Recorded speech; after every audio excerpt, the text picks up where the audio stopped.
Well, AEW Dynasty was not a good night if you were Canadian. We'll get into all of that and much more on today's episode of All Elite Spotlight. I am your host, TNT, and another excellent pay-per-view, goes without saying, has come and gone. AEW Dynasty 2026 is in the books, and guess what? He did it again. MJF did it again. The biggest talking point is MJF is still the AEW World Heavyweight Champion. Kenny Omega, 100%, like they said, couldn't get the job done in the end. And yes, big surprise. It came with, of course, MJF using the Dynamite Diamond ring. Mind you, the referee, Adam Ginsburg, he did see the ring at the beginning of the match and took it away from him, put it in his pocket. But there was a point where MJF, being MJF, dodged a running knee from Kenny Omega, pulled Ginsburg in front of him. Ginsburg's out, uses that opportunity to take the ring out of Ginsburg's pocket, and there you have it. Now, this doesn't take away at all from the match. The match, all in all, was great. I thought it lived up to the hype. Excellent job by both men in that match.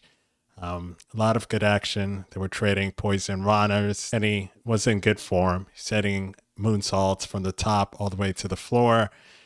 There were some table spots mixed in as well, a lot of V-triggers.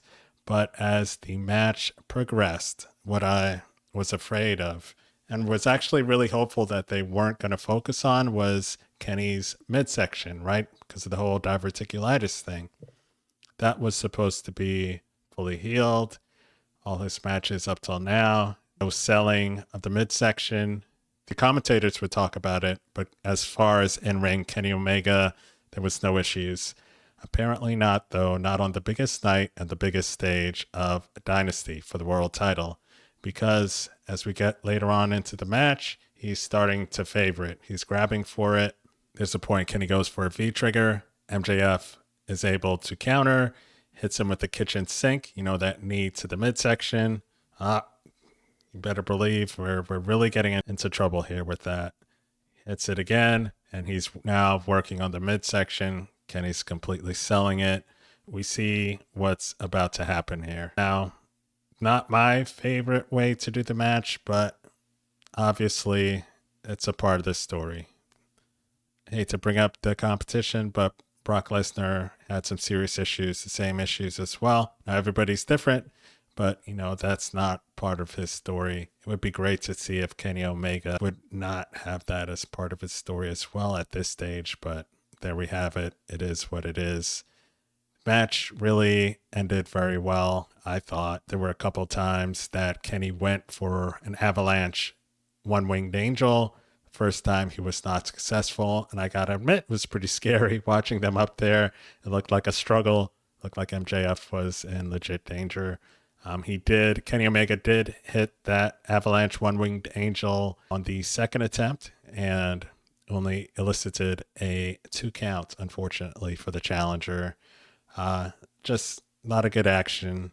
MJF did hit the Cody Rhodes special. He hit Crossroads on MJF and followed up with a package pile driver that just looked absolutely nasty. It looked like Kenny just took that right to the top of the head. But that, of course, wasn't the end. Kenny came back firing with this awesome, striking sequence. Hands and feet just looked merciless with some of those shots. It looks like they were really connecting. Spat in MJF's face twice, and it was like, wow, is this leading up to the end? That's where he did his whole V-trigger thing. Fans chanted for one more. He obliged. But that's where we get into the whole Ginsburg getting knocked out. MJF somehow surviving. Again, this is where he took a one-winged angel. There was basically a 12 count. The fans counted to 12 while Kenny pinned MJF. Paul Turner, the other ref, comes in. 2 count. Unfortunately, if you're a Kenny fan, did not get the job done. They battle out onto the apron. This is where Kenny tries to put MJF up in the one-winged angel, has to put him back down because that midsection gives MJF time to grab that dynamite ring that he previously took from the ref and hits Kenny in the midsection. Oh boy, that's about it right there. But no, it's not it, because then MJF does a jumping tombstone pile driver from the apron through a table that looked devastating. Like, it hurt my neck. I couldn't believe it. It looked so painful, but amazing. They did it. MJF proceeds to put Kenny Omega up on the apron. Heat Seeker, 1, 2, 3. Sorry, Canada. Sorry, Kenny, who I was going for, really was going for. I did pick MJF, and unfortunately I was correct on that. And that was it. MJF victorious once again. We'll have to hear all about it, I am sure. Now, we did have a previous match earlier to determine that number one contender, right, in favor of Darby Allin. So it was Andrade versus Darby. Andrade did not get the victory. Darby won, so he is going to be facing MJF for the AEW World title. And in a backstage promo, it did look like Darby was calling his shot and wanting his title match this coming Wednesday. So it looks like we'll be possibly having a title match on Wednesday. I'm not going to lock that in yet because that's a quick turnaround. Is MJF really the type of champion to just give a title match right after a big pay-per-view match like that? Not really. But we'll see. It is a special Dynamite. It's their spring break theme. So we'll see. It's in Washington. It's a town, he said, Everett, Washington, I believe, where he first got his start. So wouldn't that be a great surprise and a great big moment for Darby, for all of AEW, if Darby Allin is able to not only get his match on this coming Dynamite, but is successful in dethroning MJF after a series of great wins for MJF against Hangman and now turning away Kenny Omega. That would be pretty incredible. In regards to that Darby Allin match, I mean, it was what you expected. I picked it before Dynasty as a potential for stealing the show, being match of the night. I don't think it rose to quite that level, but it was excellent in its own right. Of course, Darby Allin, he's going to do insane things, which, at the beginning of the match, they end up fighting outside the ring. They go into the crowd, going up the stairs, and Darby Allin throws a drop kick while on the cement stairs, lands on the floor, and I'm just like, man, is that the best idea? Of course, not the best idea for the general person, right? The general population of planet Earth. But for Darby Allin, sure, why not? And you could see like the giant bruise on his lower back, like around his kidney area. And yeah, that was not surprising because that could not have felt good. So, they go through a great match. Andrade, excellent wrestler, excellent star. They didn't hold back at all. And there was one point where the fans are chanting for Andrade to take off his pants because, he does that sometimes and he has the yellow tights, and he obliged them and he took off his pants. So AEW, you got to love it. But again, great match. It eventually ended by a coffin drop, which Darby was able to hit and almost got the 3 count on if Andrade didn't catch Aubrey's arm as it came down for the 3. So it was only a 2 count. Darby Allin did win with that tight pin. The Last Supper he does where he does almost a leg lock, does the back arch, got the 3. I thought it was really good at the end where Andrade, he actually puts out his hand and shakes Darby's hand and raises his arm, totally giving him respect and credit for the win. So I like that part of Andrade's character development. Yes, he's in the Don Callis family, and yes, he can be vicious, and he's definitely cocky and everything else, but he's been kind of trying to go about things the right way, despite who he's with and what they're about. So we also had well, there's a laundry list of great matches, right? But the next major match on the card that I'm sure everybody's going to be talking about is that Continental Championship match between Will Ospreay and the champion, Jon Moxley. So, because it's a Continental title match, there's no outside interference allowed, but there's also the 20-minute time limit. And would you not believe it? Man, the match started great, right? Even before the match started, Will Ospreay came out first. His entrance is going on. You know it's going to be loud where they chant the Ospreay part. Renee's at ringside doing her report. I thought that was interesting timing because you couldn't hear a word she said because it was so loud. And I did like the fact that Ospreay, as he came down the ramp and saw her there, he kind of stared her down. Like, it's an interesting look. But beyond that, as soon as the bell rings, hidden blade right off the bat. And then second hidden blade right off the bat. I thought it was a great choice of a way of starting the match. It was well done. Added a unique element to it. Showed that here we go. Will Ospreay's in total control. Could have possibly ended it there. 2 hidden blades in a row. But no, he wanted to inflict pain on Jon Moxley. He wanted his neck, right, to pay him back. He wanted vengeance. So he was targeting Moxley's neck repeatedly in the beginning of the match, just working it. But, you know, he was taking also a lot of time, relishing it a little bit too much. And Bryan Danielson, who came out on commentary previously in the night, he's pointing that out, which is a great touch. I love Bryan Danielson's commentary because he knows he's got a good wrestling mind and he knows what to point out when he's at the table there doing his thing. So anyway, Will Ospreay taking too much time, mouthing off to Mox, really rubbing it in, blows it, right? He's trying to hurt him on the metal steps, ends up getting countered. He's in trouble. So now Moxley totally takes over. He's working Will Ospreay's neck, taking control because he hits what starts off that whole switch in the dynamic of the match is Will Ospreay gets hit with a paradigm shift on the floor outside.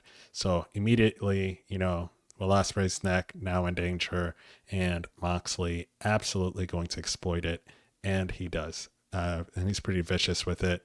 He hits sleeper suplex that Will Ospreay sure looked like it landed on the top of his head. He tried to do that move again from the top rope, so an avalanche sleeper suplex. This time, Will was able to counter it, landing on his feet. Did that a few times. Will, hats off to him, doing exceptional moves as always. So great match. Jon Moxley, he's really in top form, and he's one of the best storytellers that AEW has, that wrestling has, and he really exemplifies his character and his love for wrestling, right? His passion for it. He doesn't care. This is what he does. This is what he's about. And that's kind of what endears him to the fans. It's part of the reason I like him, because you feel that come through. It's not fake, right? It's not pretend. There was even a point where Ospreay is getting frustrated, getting worked up as he's trying to, battle through Mox's offense. He shoves down the ref, which is unlike him, right? But it shows his frame of mind. So storytelling again, he's so focused on vengeance that he's kind of losing his own path and what he should be doing in the match. So he did apologize and help the ref up.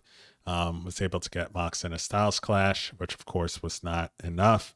He then attempts to do a Tiger Driver on the stairs, but nope, it was countered, and Moxley hits him with a pile driver on the stairs. And that's at about the 3-minute remaining mark, because they had already given the 5 minutes left, and I was trying to keep track of the time as well. So around 3 minutes, pile driver on the steel steps. The Doc Samson comes in. He's checking on Will. Is he going to make the count? He does, of course. He makes it in at 9, but he slides in, eats a stomp, gets a paradigm shift, not once, but twice. But no, it's a 2 count. Will still alive. Is he going to somehow pull it out? No, he is not, because he gets a Death Rider. 1, 2, 3, match is over. And so, yeah, no, No win for Will. No quest for vengeance here. Sated. He did not get what he wanted, did not get the title, did not get vengeance, none of it. And it was good storytelling, I thought, because it really showed that Will Ospreay was focused on the wrong thing. He had an opportunity to win. He wasn't serious about it. He was too focused on payback, and it came back to bite him. Moxley did what he had to do, did what he always does, and no interference, nothing underhanded. He just won straight up, beat Will Ospreay, and that was it. So Will didn't really get up. He was selling the neck, of course, after all that damage. We'll see on Wednesday if he appears, if he's going to be out for a couple weeks or what have you. It's going to be interesting to see where he goes from here because that's a big loss. So I thought that was a great match. Definitely a match of the night candidate. Am I going to give it to them? I don't think so. Not yet. So that'll come later on. We'll see. So another title match. We had the Conglomeration against the Dogs, right? So Gabe Kidd, Clark Connors, and David Finlay.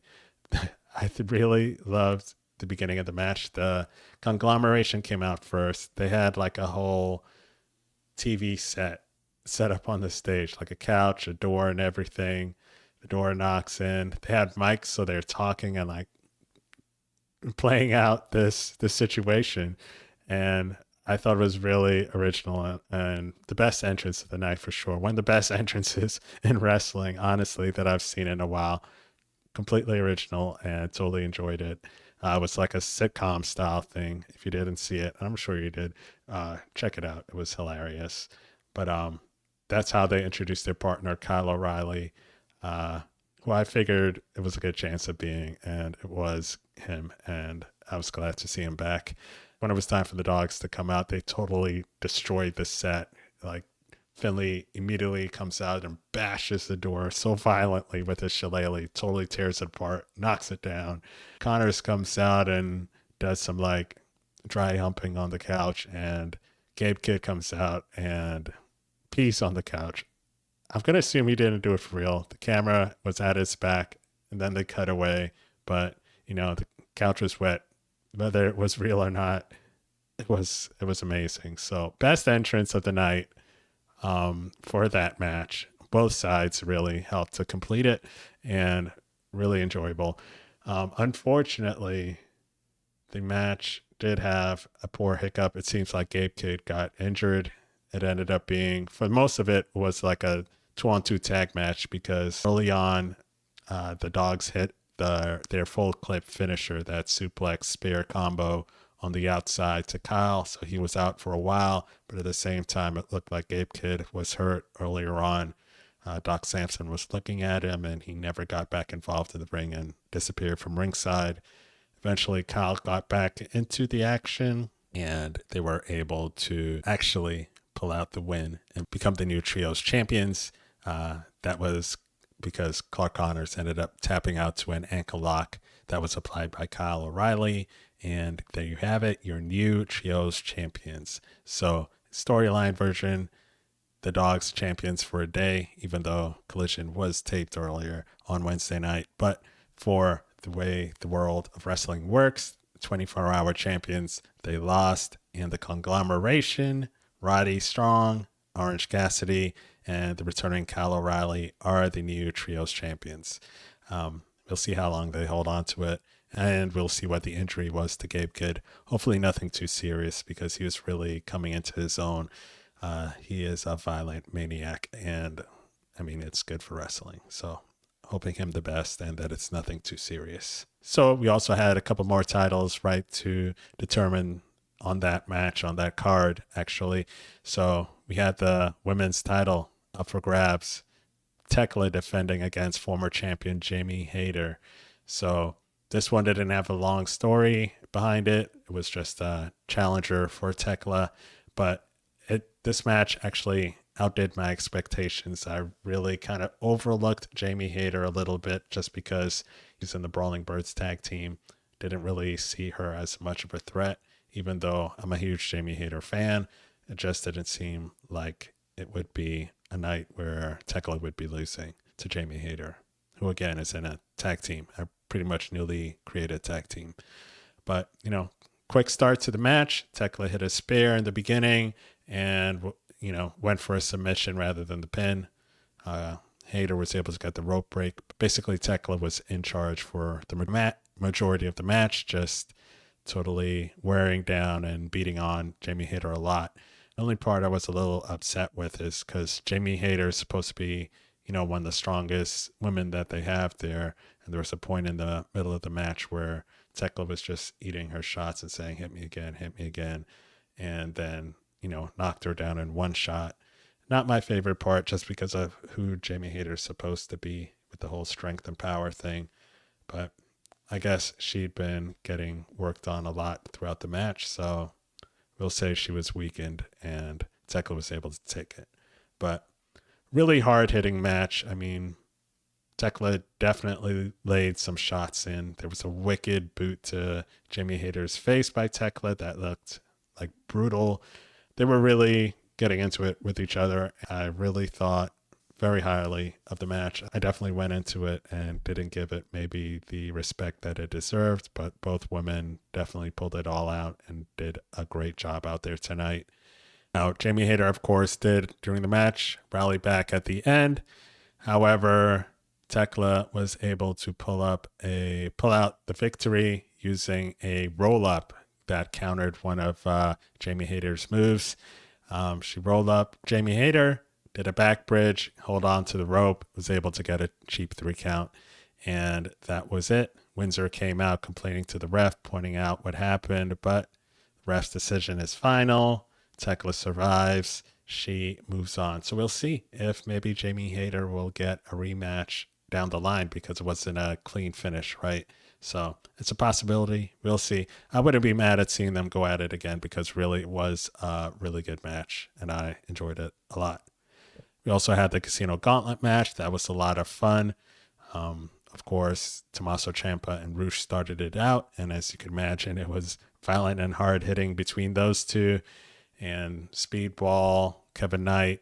We had a couple Death Riders in there. Daniel Garcia, Pac. It was great to see him in the ring as well. Wheeler Yuta was in there. El Clone also pulled out. El Clone also got a spot in there. And what's interesting for him was he's got the whole hologram effect and the variation of the same mask. When he came out, he peeled off that little eye shield. So you can actually see his eyes now and the black paint underneath. So that was interesting. Maybe they're distancing him from hologram a bit. I don't know if hologram's ever going to come back. So maybe he'll just be his own person. Honestly, he's a better version of hologram. No offense, but El Clone is pretty darn good. We did get to see a black arrow from Pac from the top rope to the floor, and he did try it again in the ring. However, against Speedball, and that didn't quite work out. That one was countered, but Pac's partner, Daniel Garcia, was able to pick up the pieces there and grab Speedball and put him in a Dragon Tamer. And he had him pretty much in the center of the ring, dead to rights, leaned back to really crank it. And Speedball's partner, Kevin Knight, he gets up to the top, UFO splash. That looked pretty insane because poor Speedball's got his legs folded up as well. And Daniel Garcia on top of him, laying on top. And Kevin Knight hits the UFO splash on Daniel Garcia. 1, 2, 3. We have a new TNT champion, and it's Kevin Knight. So congratulations to him. He is definitely a star in the making. Huge fan of him and Speedball alike. I was kind of hoping Speedball would get the opportunity since, he had such good matches with Kyle Fletcher. So I thought maybe it was his title to take, but no, it was Kevin Knight, and I'm not mad at it. So I'm very interested to see how his title run is. Speedball did look disappointed and a little frustrated at the end. We'll see if he asks for a title shot. They are partners. Is there going to be some friction? Is this the end of Jet Speed? Possibly. I mean, they've had a good run a couple times as trios champions. So we'll see. This may be the straw that breaks the camel's back. we'll see what happens. But I'll definitely be looking forward to a matchup between those two in the future and to see exactly how Kevin Knight blossoms here as the new TNT champion. So the Cage and Cope versus FTR match that for the tag titles, that was a fun match as well. This was actually, according to the commentators, the 6th title defense for FTR, and that they had the most wins in AEW as a tag team, 81 wins, beating 64 different teams. So they're statistically the best team in AEW history. So congratulations to them. Cage's arm was heavily taped from the injury he got when he was attacked on Dynamite. Cage and Cope, they were in control early. The fans were really into it. They were singing the Canadian national anthem during the match. It was a lot of fun. Now, Cope got his neck attacked pretty early, got it worked on. He was able to attack Cage. So just like in the early days of Edge and Christian, where I always thought Christian was the one doing a lot of the heavy lifting in the matches, happened in this one as well. He's taking a lot of the heat, taking a lot of the beating, and for the majority of the match, of course, Cope gets the hot tag. He's coming in there all fire and fury, Impaler DDT. Cage and Cope go for the power and glory, but that gets denied. Cope's hitting all his favorites. There was a double submission at one point, double crossface, double sharpshooter type gimmick going on at one point. Of course, FTR towards the end of the match is trying to cheat. Cash has the title belt. He's going to use it as a weapon. Cage is fighting him for it. Cash is able to win that battle, hits Cope in the face with the belt, and is bleeding everywhere. He's got the crimson mask. Match really hits the gas after that. Now Cope is doing his best. He's fighting back. However, Stokes getting involved. He's pulling Cage off the apron as they're going for a spike DDT. Cage, unfortunately, is eliminated from the match when his arm is re-injured with a steel chair and the ring post, and he's tossed over the timetable. That gives FTR the opportunity to go in there and hit the Shatter Machine on Cope and end the match. I mean, Cope did his best. He was able to hit a double spear on them, but 2-on-1, it wasn't enough. And FTR, again, with a huge pay-per-view win. So coming off defeating the Young Bucks, they've now defeated legendary tag team Cage and Cope, CNC, and they're moving on, and we'll see what's in the future for both Cage and Cope, if they stay together, if they want a rematch, if there's going to be a triple threat with them and the Bucks in the future. Who knows? But FTR are cementing that they are the best tag team in AEW, if not the world. And then we go to what I thought, honestly, and surprisingly, was the match of the night, Jericho and Ricochet. Jericho's first match in. I was like, it's been almost a year. They said it was his first match since last year's Dynasty. So it was going to be interesting, right? What type of Jericho were we going to get? He's older now. He's got some ring rust possibly. None of that. He really did an amazing job. Again, I was left impressed. I was not really giving this match the respect that it deserved because it was Jericho's first match back. But he really is still in Chris Jericho fashion and can go with the best of them, which Ricochet is one of the best of them. It was a great match.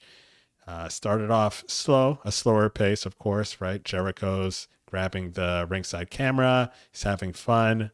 Ricochet's doing his backflips and everything, trying to upstage Jericho. Jericho's using a single chop to knock him down. But from there, the match picked up, and it was just constant action. Jericho doing Jericho things. He hit the lion salt, hit a top rope Hurricane Rana. I mean, there was nothing that he wasn't doing or wasn't able to do. Of course, Walls of Jericho, we're seeing code breakers, all of that. There was a nasty one where Ricochet is doing a shooting star press from the top and perfectly hit with a code breaker. Excellent job. What this match came down to, though, was the Gates of Agony being out there to help, and Toa Leone constantly getting involved, Bishop Khan as well. Lots of interference that cost Jericho the match. One would distract the ref while the other would attack him or help out Ricochet in some form or fashion. So just a lot of that going on. And in the end, Jericho did have Ricochet in the walls of Jericho. Again, this is where the interference came into effect. Jericho did his best on the outside, hit a Judas effect on Bishop Khan, got rid of him, but then got run over by Toa. And that was the beginning of the end. He then got tossed into the ring. Jericho ate a shooting star press, was able to kick out, then got hit with a spirit gun, which looked nasty. He got him right under the jaw. And could have ended it there. Ricochet could have, but his partner said, no, not yet. Make it even worse. So to add insult to injury, he hits the lion salt. Ricochet hits the lion salt and then beats Jericho 1, 2, 3 with his own move. Ouch. So not the best day for Canada. Like I said, Jericho lost. Speedball didn't get the title. Cage and Cope both lost their title match, and Kenny Omega lost. So 0 for 3. That was brutal for the Canadians. We also had the Young Bucks going against Okada and Takeshita. That was an excellent match, of course. You got two great singles competitors, one of the best tag teams in the world, arguably the best. FTR, of course, would rank right up there and above them, technically. But excellent match from the get-go. Don Callis on commentary did get involved at one point, eye gouging Matt Jackson, saying there was a bounty out for his right eye. So it was good. It was great. Kazuchika Okada and Takeshita worked together as a team until they didn't, eventually coming to blows. Takeshita did accidentally hit Okada with a knee and then got his receipt when he was accidentally hit with a Rainmaker. That ended up leading to where the Bucks attempted BTE trigger on Okada, which they hit. He's able to kick out. They set up Okada for the Meltzer driver. Takeshita is there to hold Nick Jackson's foot, right? So he's got it blocked. But then he says, you know what? Nah, you guys go ahead. Let's Nick go. They hit the Meltzer driver. Okada gets pinned 1, 2, 3. Takeshita gets back in the ring, stands over Okada, gives him the bird, and he is ready for his international title match at Double or Nothing. Another win for the Young Bucks. They move on, getting closer back to the top of the mountain where they can challenge FTR again. Great match. Nick Jackson, one of the best. I'm always really impressed watching him in the ring. And do yourself a favor, watch that match once, twice, 3 times if you must. Close to being the match of the night, but I'm giving the nod to Jericho and Ricochet because they really did a good job and outperformed expectations. All that's left was what happened before the show. 0 hour, we had Marina Shafir lose against Alex Windsor, the NJPW Strong Women's Champion. A pretty straightforward match. I have to say that I do think Marina Shafir is getting better and better as time goes by. It was a solid match. Windsor won with Fisherman Driver, and Marina Shafir was still smiling after the loss, just like this past Collision, and flipping off Windsor as she left. Then we had the big return of Camille, who attacked, as we see in a backstage video. She attacked Willow Nightingale, the TBS champion, backstage, worked on her shoulder. Nightingale, unfortunately, although she had the open challenge, was not cleared to perform because of that attack. So Camille came out, fought an opponent called Big Ann. Quick match, beat her with a torture rack bomb, 3 count. Camille is back and looking in good shape, looking powerful. Willow Nightingale did come out after that match with her shoulder wrapped. She came out to get a beating because she was destroyed once again. And we'll likely see that match on Dynamite if Nightingale does get cleared. We also had the title match, the national title match, Jack Perry versus Mark Davis. Really like both those guys. Love that I got to see Mark Davis get a title shot. Of course, Davis used his strength as an advantage early on.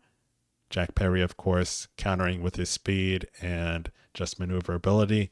There was this one spot where Perry looked like he got broken in half. He got this front suplex on the apron and he fell like ribs first. It looked brutal. But he was able to recover eventually, of course, and hit a pile driver on Mark Davis and ended up winning the match with what I call like a Mysterio special, that kind of a roll up where the Hurricane Rana into a pinning predicament. So Jack Perry holds on to the national title, successful defense. There you have it.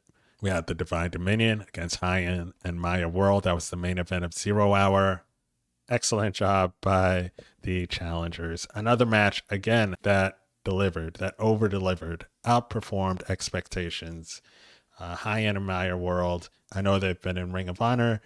This was not their first time on the main roster, but this was their biggest match, and they went all out. It was not an easy walk in the park for Divine Dominion. Not at all. It was a hard-fought battle, a highly competitive match, and they proved themselves, and that was really great to see. But in the end, of course, Divine Dominion with the win, because they're the Divine Dominion, and they aren't going down like that. I'm happy to see High-End and Maya World prove themselves like that. That was great. And of course, happy to see Divine Dominion successfully defend. So that was it. Great night, long night, but full of excellent professional wrestling. Loved every bit of it. Loved all the matches. Great storytelling throughout. There may have been one or two things that maybe you'd like to have seen done differently. I wasn't the biggest fan of the whole Kenny Omega midsection thing. I'd rather it just have been a straight up loss, or as straight up a loss as it could be with MJF, who always finds a way to cheat or do something dastardly. But there you have it. It is what it is. Canadian wrestlers had a rough night, but they'll live to fight another day. And let me know what you think if Darby Allin's going to get his title shot this Wednesday. And if he does, or when he does, is he going to be the one to dethrone MJF?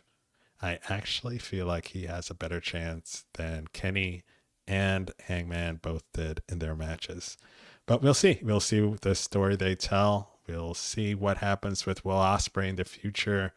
When are we going to see him? Is he going to be on TV this week? There's a lot going on, a lot to look forward to. AEW is in a great position, and I hope you all enjoyed the show. I hope you all enjoyed my review. And with that being said, I hope you all have a great rest of your day, afternoon, night, whenever you're watching this. Thank you if you've subscribed. Thank you for watching. If you haven't yet subscribed, please do like, share, comment, all that good stuff. And again, thank you very much. And until I talk to you again, take care.